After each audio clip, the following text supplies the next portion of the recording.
पिछले 10 साल से जो है हमने देखा है इस मुल्क के प्राइम मिनिस्टर काफ़ी सारे जो अपने स्टेटमेंट्स दिया करते थे या फिर उनकी ही अल्फाज में क्यों ना कहें कि जुमला, तो इसमें कहीं भी इम्प्लीमेंटेशन एक भी नहीं हुआ।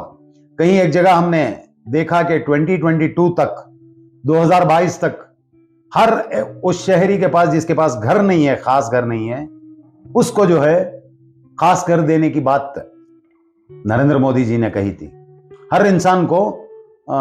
कच्चे या पक्के घर जिनके नहीं हैं उनको घर देने वाली बात कही थी, वो नहीं हुआ। ठीक उसी तरह से 2 करोड़ नौकरियां देने की बात कही थी, वो भी नहीं हुआ। ऐसे अगर हम गिनते जाएं तो एक बहुत बड़ी लंबी फहरिस्त है जो सिर्फ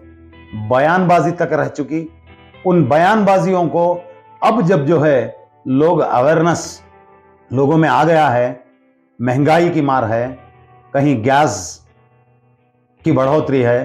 काफी सारे ऐसे काम हैं जो नहीं करना चाहिए था, जो लोगों के हित में नहीं थे, ऐसे कामों को जवाब देना मैं समझता हूं और सारी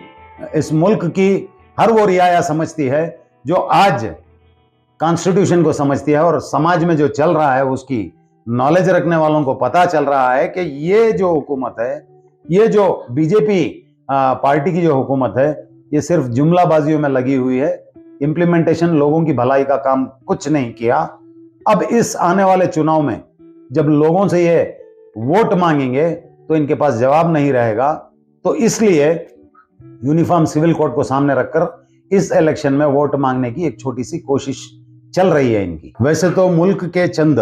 सो कॉल्ड इंटेलेक्चुअल्स जो हैं, उन लोगों का कहना है कि यूनिफॉर्म सिविल कोड को 2 तरीके से डिवाइड किया जा सकता है। एक जो है वो क्रिमिनल प्रोसीजर्स के ऊपर आती है, दूसरी जो है वो पर्सनल लॉस के ऊपर बात चलती है। जहां तक देखा जाए क्रिमिनल ऑफेंसेस को तमाम लोगों के लिए यूनिफॉर्म बनाया गया है, ऐसा उनका मानना है। पर्सनल लोगों की अलग अलग कल्चर्स होती है, उनके कस्टम्स होते हैं, उन सब कस्टम्स को इकट्ठा करके कहीं एक जगह पर यूनिफॉर्म सिविल कोड लाने की बात कही जा रही है। इसमें एक सवाल उठता है, वो सवाल यह है कि कॉन्स्टिट्यूशन में 4 तरीके की डिवाइड की गई है। एक जो है SC ST के लोग, दूसरा जो है अदर बैकवर्ड क्लास के लोग, तीसरी जो कैटेगरी है वो रिलीजियस माइनॉरिटीज के लोग, और चौथी जो कैटेगरी है वो जनरल कैटेगरी है। जिस जनरल कैटेगरी में अपर कास्ट हिंदूज की बात आती है, तो इन 4 कैटेगरीज को जो डिवाइड तकसीम किया गया, उनकी इकोनॉमिकल, एजुकेशनल, सोशल कंडीशंस को देखते हुए उस वक्त में जो है कॉन्स्टिट्यूशन में यह प्राविधान दिया गया कि 4 तरीके से चार डिवाइड किया गया उन लोगों को। अब इस 4 कम्युनिटी को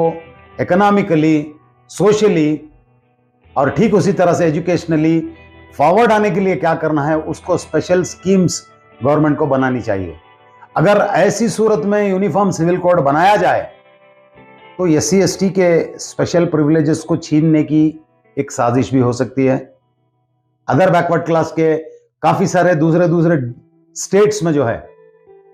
अदर बैकवर्ड क्लास के लोगों को रिजर्वेशन है, उस रिजर्वेशन को जितनी भी सहूलतें, स्पेशल प्रिविलेजेस जिसको कहा गया है, उन तमाम स्पेशल प्रिविलेजेस को एक जगह इकट्ठा करके यूनिफॉर्म सिविल कोड अगर बनाया जाए तो SC ST OBC के साथ साथ रिलीजियस माइनॉरिटीज के जो आर्टिकल 29 और 30 के हिसाब से रिलीजियस माइनॉरिटी के जो इंस्टीट्यूशन बनाने का प्राविधान कॉन्स्टिट्यूशन में दिया गया है, इन सब चीजों को एक फुल स्टॉप लगाने की एक साजिश है। और हकीकत में अगर इस 4 डिवाइड कैटेगरी के हिसाब से अगर हम देखें, ऐसी सूरत में अगर यूनिफॉर्म सिविल कोड बनाया जाए तो वो सरासर अनकॉन्स्टिट्यूशनल रहेगा। कहीं सिर्फ मुसलमानों को और क्रिश्चियंस को टारगेट करते हुए यूनिफॉर्म सिविल कोड की सपोर्ट में बात करते हुए चंद